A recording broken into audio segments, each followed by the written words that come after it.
Hey guys, it's smeefu, and I'm back again with episode 2 of my bi-weekly series, The Patch Review.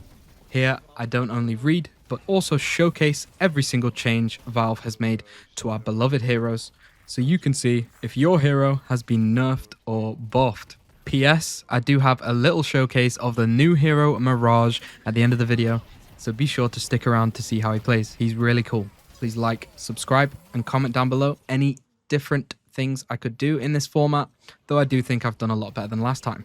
Also, if you want to watch me play the game on Twitch, starting tomorrow, at the link in the description, I'll be streaming this game almost every single day. Thank you, and enjoy the video. Starting off with Abrams, we have his Infernal Resilience, base regen reduced from 16% to 15%, the tier 3 upgrade from 9% to 8%, his Siphon Life has had a tiny buff of 0.3 scaling instead of 0.2 with Spirit. And they've also fixed some cases where Shoulder Charge would unexpectedly slam people into walls and stairs. So Bebop has had his hook range reduced yet again. They like to keep doing this by the looks of it. You're going to feel this a lot in lane. The range is pretty underwhelming now until you get the second talent point in it. The second thing they've done to Bebop is reduce the spirit scaling on his hyper beam when it comes to duration. So damage is unchanged, but the duration will no longer get quite as long with something like Boundless Spirit. Not too bad for Bebop at all. Quickly though, something that isn't in the patch notes is that Bebop's uppercut seems to punch much higher when you look directly up than it did before. Correct me if I'm wrong in the comments, please, but I do not remember it launching this high before. So Dynamo getting nerf after nerf yet again. They're touching his singularity. It's all he's having this time, but 1 meter off the radius. As you can see, it's really small at the start of the game. The radius of singularity now, but I don't feel like it's going to make too much of a difference. They just keep fine-tuning, I think, trying to see what they like with Dynamo. So Grandma has gone through a lot this patch.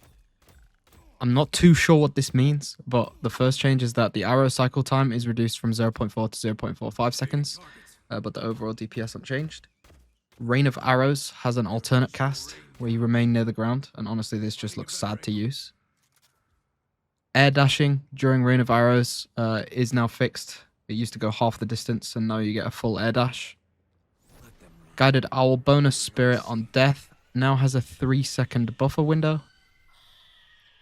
Another Guided Owl change is that the turn rate is slightly improved. And finally, the radius of the explosion from Guided Owl has been increased by 1 meter from 12 to 13 meters. So it's looking like Haze was definitely on the hit list this patch. Sleep Dagger hitbox reduced by 10%. Not too bad. A slight fix with Refresher not working properly with Smoke Bomb. I was never aware of this problem, but I'm guessing it's when you're in Smoke Bomb and use Refresher that it doesn't reset the cooldown of Smoke Bomb. And that seems to be fixed if that was the problem, but do let me know. Fixed some items that didn't proc before. So apparently Tesla Bullets, Lucky Shot and Mystic Shot were having problems proccing, maybe due to interactions with fixation. Though I do know, I'm pretty sure Tesla Bullets was working correctly, and Lucky Shot was actually a huge buff to Haze because of the way it interacted with fixation. It used to interact, it used to apply an extra stack of fixation every single time Lucky Shot procced. And it also used to deal full damage, full fixation damage at range. So I'm not sure what they've done there. Bullet Dance now more accurately shows who it is shooting. You can see that here, even with multiple targets. It's a lot clearer where the bullets are going. Bullet Dance is also fixed in the way that it now respects line of sight accurately, supposedly. Before, you know, you would hit people through small objects for some reason, but now that looks like it's almost 100% fixed. I think I'm only hitting him here on the corner of the car because Maybe the center of my hitbox is peeking over the corner. Bullet Dance bullets are now affected by Time Wall. So you can see here, when Paradox is standing still, it's not doing anything because the bullets go through. But in a second, Paradox is going to start moving. And here you see that it completely just destroys Haze's ult. This makes Paradox genuinely one of the biggest counters to Haze in the game. As if the next changes aren't nerfing her enough. The Bullet Dance evasion has been reduced from 50% to 25%. And Bullet Dance fire rate has been reduced from 25% to 15%. Ivy's Stone form now works against airborne targets. So you see a Vindicta in the sky and you're swatting her down to the ground. Kudzu Bomb tier 3 now is going to give you an extra 2 meters of radius, so a lot bigger. Spirit power scaling on the ability has gone from 0.6 to 0.7. They've fixed the clicking noise when flying while disarmed. And they've also fixed the bug abuse where Ivy could cast Stone Form during the startup of her ult to basically negate the negative of self-casting, which was that it's delayed and you're vulnerable. Free up my boy Kelvin. They did not have to hit him like this, but his headshot bonus damage has been reduced by 20%. His bullet damage growth per level reduced from 1.2 to 0.9. So again, a significant nerf.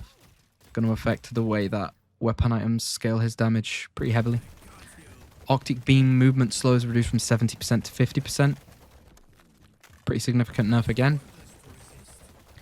And moving through breakables while on ice path now destroys them. So that's a nice little bit of quality of life. Can't complain at that. But you can definitely complain at everything else they've done to his kit. Lady Geist getting some buffs here. Life Drain cooldown reduced from 42 seconds to 30 seconds. That's a significant change. Honestly, never understood why that was so long anyway. Malice cooldown reduced from 6.25 to 6. And the T1 on Malice improved from minus 2.75 to minus 3 seconds cooldown. They've also fixed Life Drain not healing extra based on amplifications, like Soul Shredder and Malice stacks, both being shown here. They've also increased Lady Geist's base sprint from 1 to 1.5, making her less of a slug. So with McGinnis, she's not really had buffs or nerfs, unless you are abusing bugs. She's fixed the looking up, circumventing the minimum range on Wall and Barrage. I didn't actually know about this before, but I guess if you looked directly up, you could barrage on yourself and you could place the wall on yourself as well. Now you can't do that. So a nerf, but I'm not going to count it like that as it's a bug fix, right? She can now cast parry to cancel her ult, which is also I'm going to consider as a fix because they've been doing it to pretty much every hero that has a channel. Should always be there anyway. There's no reason not to be able to cancel with parry. And they've fixed various issues with Spectral Wall, indoors and near walls spawning the wrong number of segments, which again is not really a problem I never noticed, so I don't think this is a big deal for McGinnis at all. So Mr. Maurice and Krillium have had their combo duration reduced from 2.75 seconds to 2.5 seconds. They've also had the damage spirit scaling increased from 0.8 to 1.1. The combo kill trigger now has a 3-second buffer window to get the credit. I'm not too sure what this means. Tried to do some testing, but nothing seems to really have changed. Sandblast T1 has reduced plus 1.5 to plus 1 second. Sandblast range has been increased though from 30 meters to 35 meters. You can see on the screen right here, the range is absolutely massive. And even the tooltip, or not tooltip, but the visual isn't accurate. It seems to hit further than what it shows. Burrow's base speed has been increased from 3 to 4 move speed. However, the T3 speed upgrade has been reduced from plus 3 to plus 2.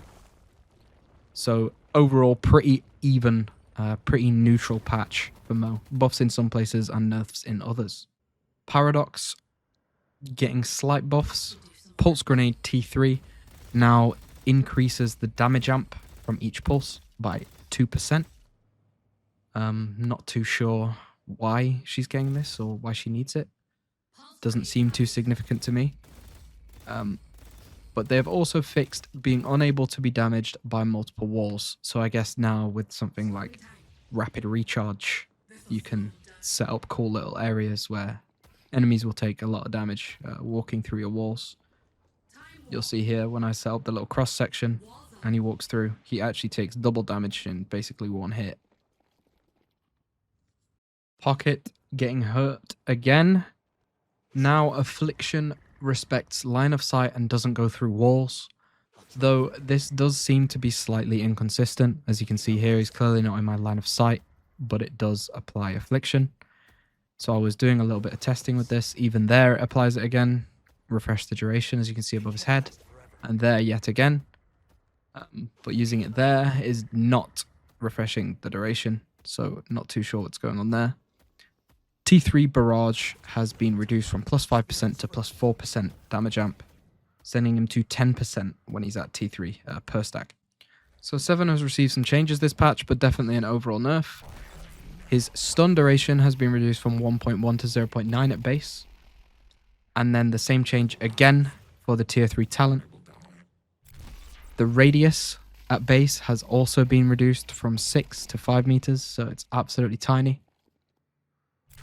But this does come with being able to cast it on yourself, which is genuinely amazing for so many situations.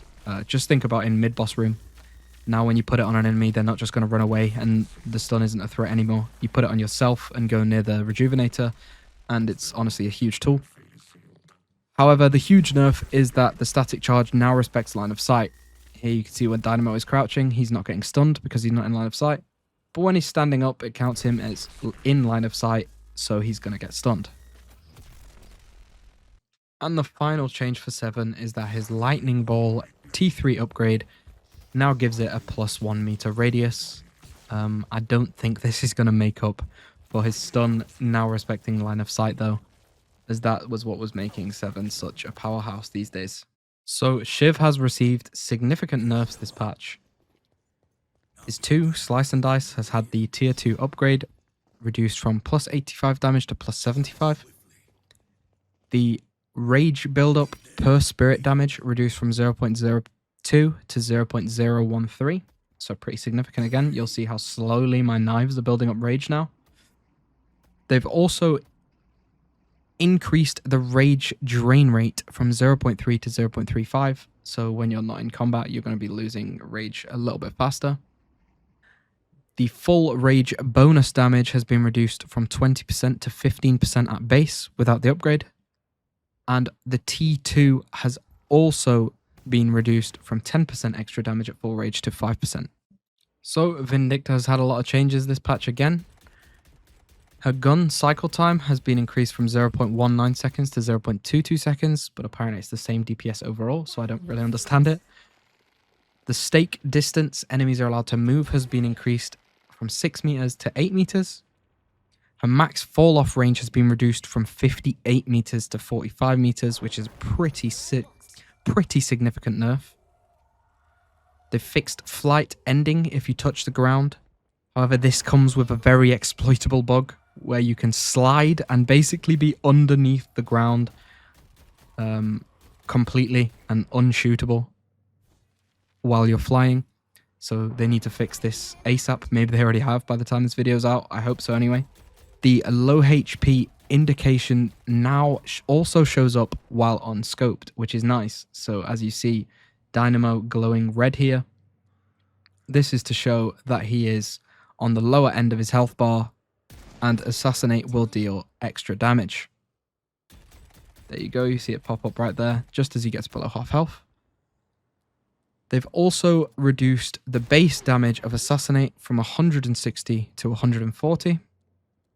They've reduced the zoom level of the scope, and honestly it feels much nicer to use now. This is pretty much the reason I wasn't playing Vindicta, so I might give her a try now.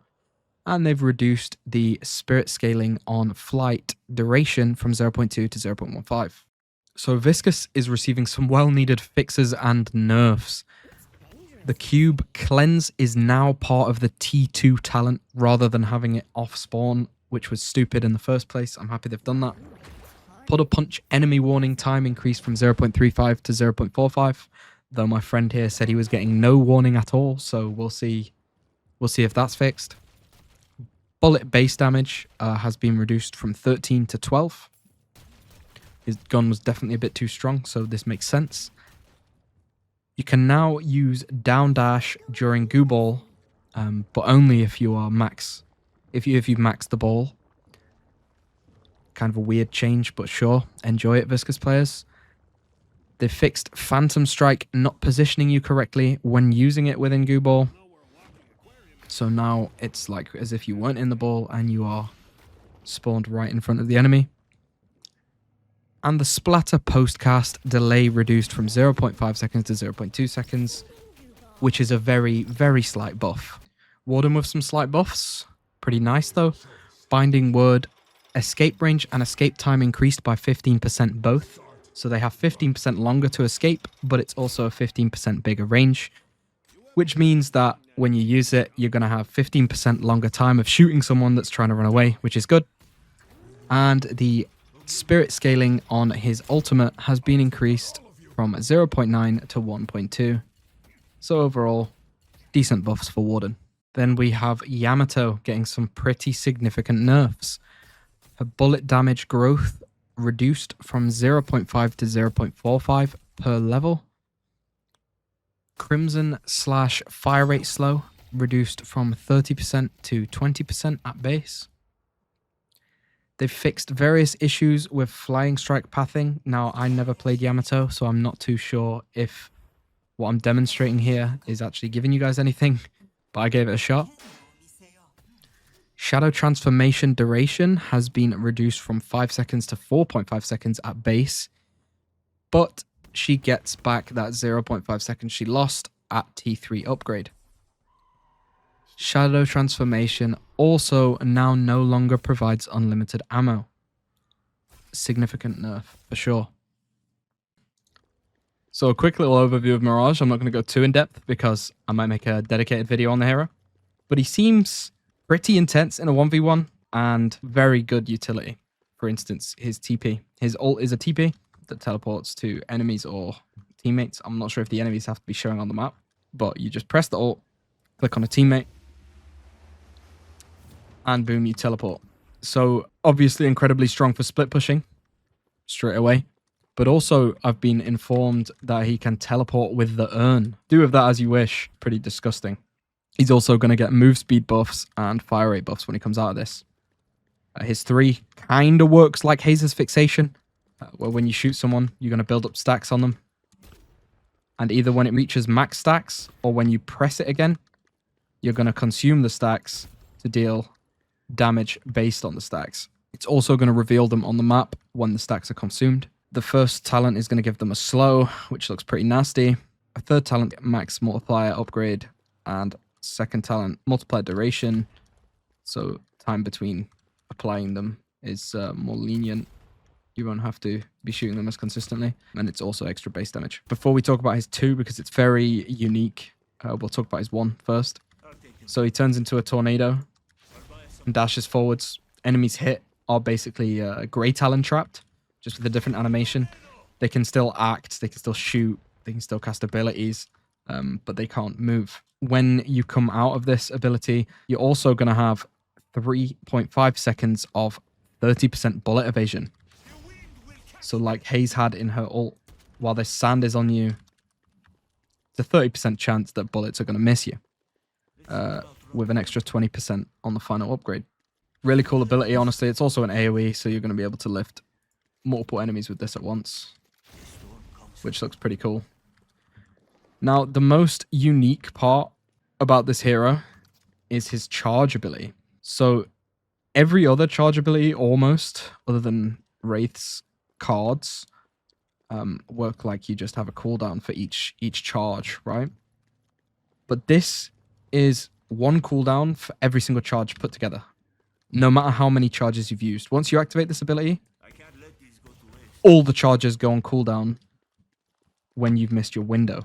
So you activate it like this, you throw a scarab, and now during this window, you have a chance to use all your scarabs, and if you don't, regardless of how many scarabs I have left, I could have had 2 left. I now have to wait for the cooldown to come back to get them back. But at base, this is going to steal 90 health from an enemy, like Siphon Bullets would. Minus 10% bullet resist for 14 seconds on the enemy, which is insane. So it doesn't actually look like this applies item effects. So you'd have to use Mystic Shot or pop this to apply Bullet Resist Shredder. But now with Bullet Resist Shredder and the minus 25% here, or they're already at minus 37% bullet resist, which is crazy in a patch that looks like it's trying to hurt bullet damage heroes pretty heavily. But yeah, great addition by Valve, and I'm looking forward to seeing how this hero plays. He's pretty cool.